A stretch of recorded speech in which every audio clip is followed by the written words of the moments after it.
জড় পদার্থের কি প্রাণ থাকতে পারে? এই চেয়ার, এই টেবিল বা যে বাড়িটাতে আমরা থাকি, তাদের কি নিজস্ব কোনো পছন্দ অপছন্দ থাকতে পারে? বিজ্ঞান বলবে না, কিন্তু আমার মাঝে মাঝে মনে হয় পারে। কিছু কিছু বাড়ি আছে যারা তাদের ভেতরে থাকা মানুষগুলোকে পছন্দ করে না, তাদের তাড়ানোর জন্য উঠে পড়ে লাগে। গল্পের নাম অপছন্দের ভাড়াটে। আসাদ সাহেব মানুষটা নিরীহ, মফস্বল শহরের এক সরকারি অফিসে কেরানের চাকরি করেন। বিয়েটা করেননি, সংসারেও কেউ নেই। বদলি হয়ে এই নতুন শহরে এসেছেন। তার দরকার মাথা গোজার জন্য একটা ছিমছাম সস্তা বাসা।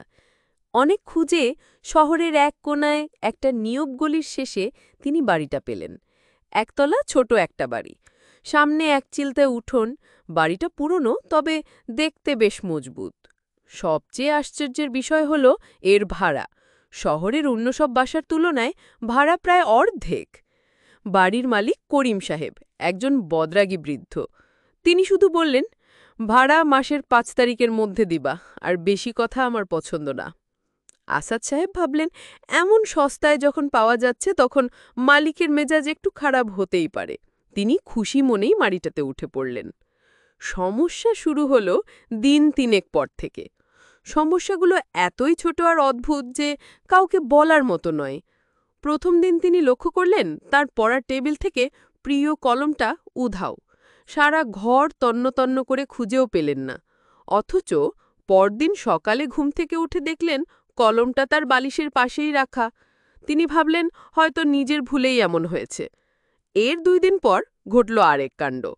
তিনি রান্নাঘরে লবণের কৌটা খুলতে গিয়ে দেখলেন ভেতরে লবণ নয়, ঠাসাঠাসি করে লাল মরিচের গুঁড়ো ভরা।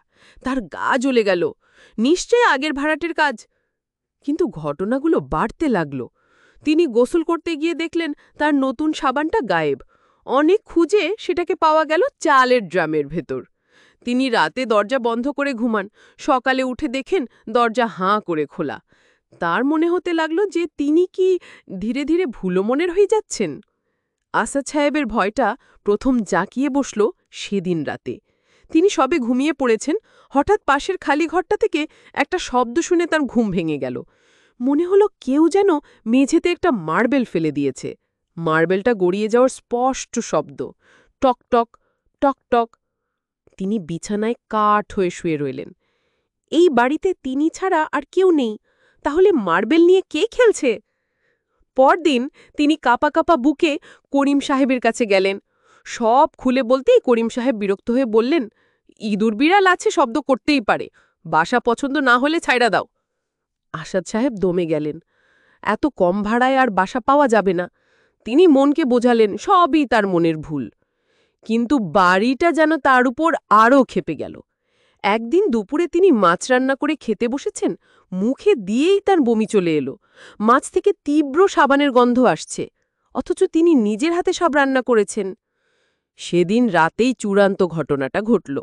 তিনি বারান্দার ধুলোমাখা কাচের জানালায় দেখলেন ছোট্ট শিশুর হাতের লেখার মতো করে কেউ লিখে রেখেছে, যত তাড়াতাড়ি সম্ভব বাড়ি ছেড়ে যাও, নইলে মারা যাবে। আসাদ সাহেবের রক্ত হিমে গেল। তিনি কাপা হাতে লেখাটা মুছে দিলেন, কিন্তু তার ভেতরের সব সাহসও যেন মুছে গেল। তিনি ঠিক করলেন কাল সকালেই এ বাড়ি ছেড়ে দেবেন। ভোরবেলা ঘুম থেকে উঠে তিনি অবাক হয়ে দেখলেন তার ঘরের সমস্ত জিনিসপত্র গোছানো। তার জামাকাপড় সুন্দর করে ভাঁজ করে সুটকেসে ভরা, বইগুলো দড়ি দিয়ে বাঁধা, থালা বাসনগুলো একটা ঝুড়িতে রাখা। সব কিছু ঘরের দরজার সামনে এমনভাবে সাজানো যেন কেউ তার চলে যাবার জন্য সমস্ত প্রস্তুতি নিয়ে রেখেছে। আসাদ সাহেব আর এক মুহূর্ত আর দাঁড়ালেন না। তিনি শুধু তার জিনিসপত্র নিয়ে নিঃশব্দে বাড়িটা থেকে বেরিয়ে আসলেন।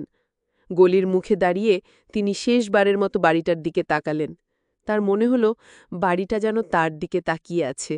তার চোখে মুখে কোনো রাগ নেই, আছে শুধু এক গভীর শান্তি, একজন অপছন্দের ভাড়াটেকে বিদায় করতে পারার শান্তি।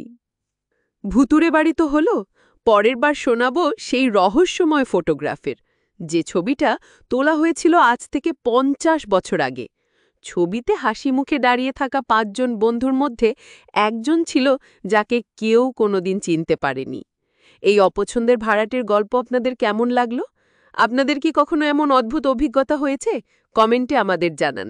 আমাদের এই গল্পের আসর যদি আপনার ভালো লাগে তাহলে চ্যানেলটি সাবস্ক্রাইব করে সঙ্গেই থাকুন। একটি লাইক ও শেয়ার আমাদের আরও ভালো গল্প বলতে উৎসাহিত করবে। ধন্যবাদ।